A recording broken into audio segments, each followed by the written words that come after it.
Welcome back to the Bearded Console Gamer, and today, my friends, I'm going to be taking you through the 6 biggest games revealed during this week's PlayStation Showcase. That's right, after skipping E3 and being largely absent from Gamescom, PlayStation has decided that it's finally time to unleash their summer presentation upon their information-starved fans.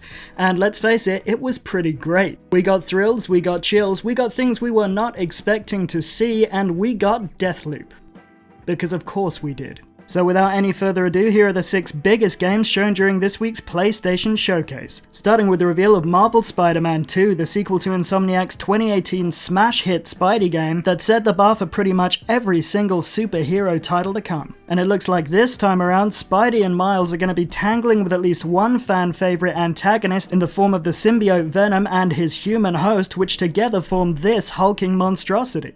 However, as was the case in the 2018 game, Venom is certain not to be the only antagonist for the Spider-Boys to throw hands with, and the teaser trailer obliquely introduces us to another big bad in the form of a menacing Russian-sounding voiceover, which appears to be challenging Venom, rather than the heroes, to meet him in battle. Now, I personally had no idea who the disembodied voice might be, but eagle-eared Spidey fans were quick to point out that it could be a villain who goes by the name of Sergei Kravenov or Kraven the Hunter, and this guy is all about taking down big game and generally being the bad man to Spider-Man's good guy. So in this situation, you'd have Kraven and Venom going at it head-to-head in the city as Peter and Miles struggle to put them down and generally save everyone liable to get caught in the crossfire. But regardless, it's clear from the trailer that the electrifying combat and the phenomenal traversal system that made the first game such an incredible experience are going to be returning for the sequel with at least one major twist. Because throughout the brief trailer, we can see that both Miles and Peter work together to tag team a group of generic enemies, who look like they're going to make up the standard enemy type for one of the factions in Spider-Man 2. And from this, it's obvious to see that both characters are going to feature heavily in the game. The question then becomes whether both will be playable, and if so, how is that going to work? And the way that I see it, there are 2 main options here. For one, we could get a GTA 5 character switching system that allow you to seamlessly switch between Miles and Peter in the open world setting with the press of just a few buttons. And the power of PlayStation's superfast SSD hard drive would make the loading times in such a system negligible to say the least. Alternatively, it is possible that we could be seeing some early hints of a co-op system in Marvel's Spider-Man 2, wherein one player takes control of Peter Parker while the other steps into the boots of Miles Morales simultaneously.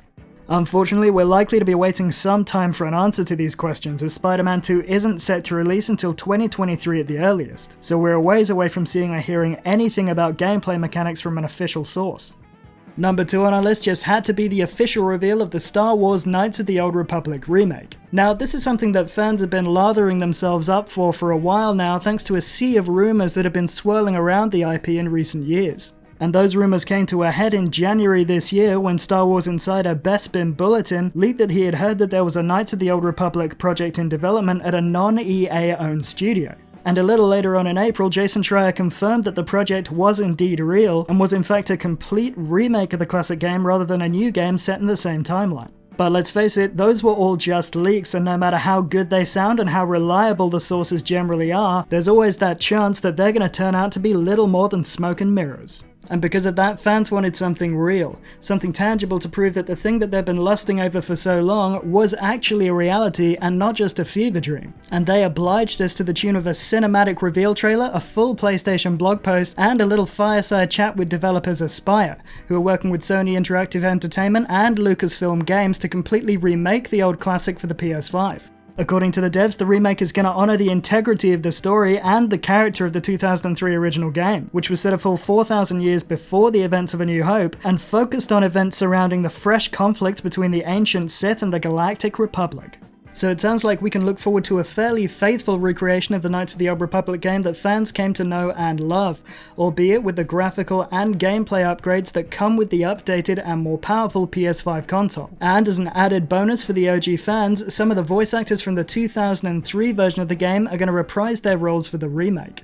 So far, we know that Jennifer Hale, the voice of Shepard in the Mass Effect series, and countless other beloved video game characters will be stepping back into the role of Bastila Shan, and also that more voice actors are going to be announced as development continues. Now, we obviously don't have anything approaching a release window for this game yet, as all we've seen is a cinematic trailer. However, we do know that when it does finally launch, it is going to be a timed PlayStation launch exclusive.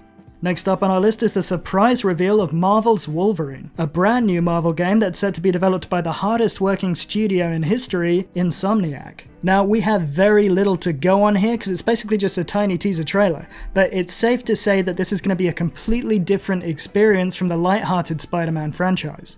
In the trailer, we can see a blood-spattered cowboy hat-wearing beefcake of a man sitting amongst piles of corpses in a ruin-strewn bar as he finishes up what I'm sure is an apple juice. Next, as our biker approaches menacingly from behind, we can see said beefcake extend a handsome set of adamantium claws out of his ham hocks, revealing that he is, in fact, the Wolverine.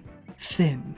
The whole scene just reeks of violence and desperation, and it says to me that Insomniac may be willing to take Marvel's Wolverine down a darker route than the Spider-Man games. I mean, just take a look at that guy. He's not sleeping, and those claws don't have a stun setting. That said, it's worth pointing out that Insomniac is going to stick with as many elements of the Marvel Spider-Man games as they can where it makes sense to do so, because they're tried and tested and they're undeniably fantastic. In this vein, we know for a fact that Marvel's Wolverine is going to be a third-person action-adventure game with stellar combat mechanics and a story that will do justice to the character. But at the same time, Wolverine is a completely different beast to Peter Parker, and that's going to be reflected in the design of the game. I mean, just look at this from a purely physical perspective. Spider-Man has the ability to sling webs and perform incredible acrobatic feats undreamt of by an ordinary human being. And Insomniac were able to realize these comic book talents in-game through the application of a phenomenal world traversal system and some of the most fluid combat mechanics and animations that these sexy young eyes have ever seen. Wolverine, however, is a muscular uber unit of a mutant with knives for hands. He is entirely close combat orientated, and his ability to move from point A to point B involves less than zero web slinging. He literally just has his two shitty human legs, sword hands, and a healing factor that would make Jesus himself blush. And therein lie the clues as to how this game is going to play. We can expect combat to be a more deliberate, powerful, slow, and overall a more bloody affair than it was in Spider-Man. Now, whether or not this is going to be an open world game is a matter for debate. You can't deny that with Insomniac's pedigree that if they do choose to make Wolverine open world, they will make it a success. But given the character's lack of spontaneous maneuverability and various other factors, it might make more sense to take a more linear approach. Regardless, this one is a ways away, and probably we won't be seeing much about it until 2023, with a release date most likely in 2024. Moving on, number 4 on our list is Deathloop. Nah, I'm just f***ing with you. Number 4 on our list is the game that we've all been waiting for, God of War Ragnarok from Santa Monica Studios. And this time around, we were treated to a full-blown reveal trailer featuring captivating cinematics and honest-to-God gameplay. And from that, it's clear that God of War Ragnarok is set to pick up just a few short years after the events of the 2018 game. And this time around, the adventure will see Kratos, his son Atreus, the talking head Mimir, and the Leviathan battle axe struggling against the pantheon of Norse mythological gods, and a terrifying prophecy which foretells the coming of Ragnarok. To this end, they'll enlist the help of some familiar faces, such as the Dwarven brothers Sindri and Brock, along with some new allies, including, it would seem, the Norse god of war, Tyr. Along the way, Atreus will be getting to grips with his true nature, and I'm trying to make this as spoiler-free as possible. So if you have finished the 2018 game, be sure to head over to the official PlayStation blog and read all of the plot details for yourself, because I really don't want to ruin it for anyone who, for whatever reason, hasn't experienced the 2018 God of War masterpiece.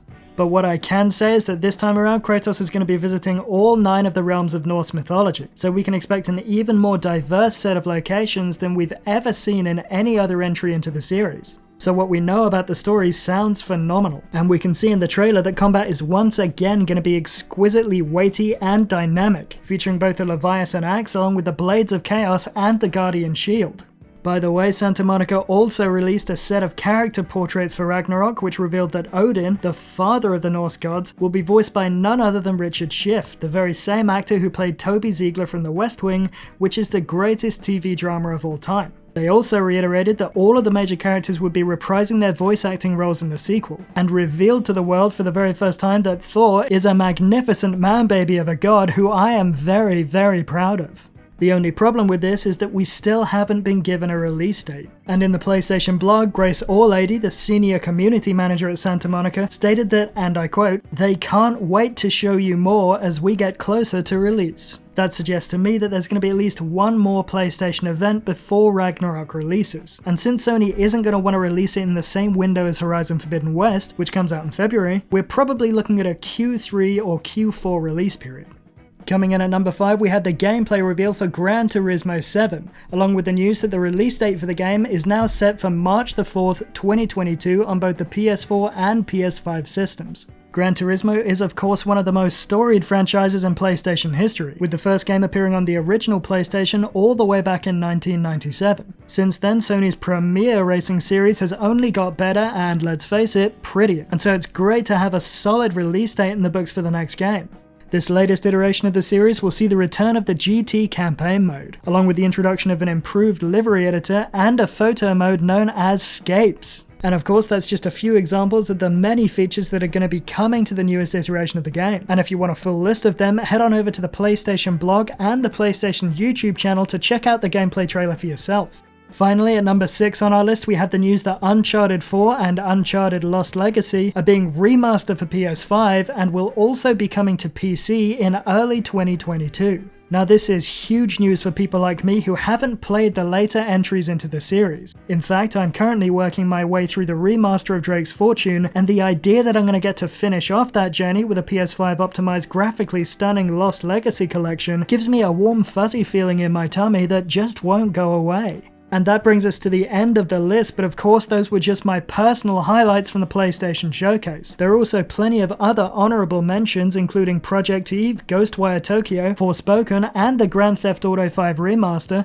the launch of which has been delayed to March 2022, and which may have featured more prominently on my list if only Take-Two Interactive didn't claim every video that makes use of their content. And on that note, I'm going to leave it for today. Let me know what you thought about the PlayStation Showcase in the comments section below. And as always, if you enjoyed the show, please be sure to like, subscribe, and to hit that notifications bell to stay up to date with all the biggest news from around the video gaming industry.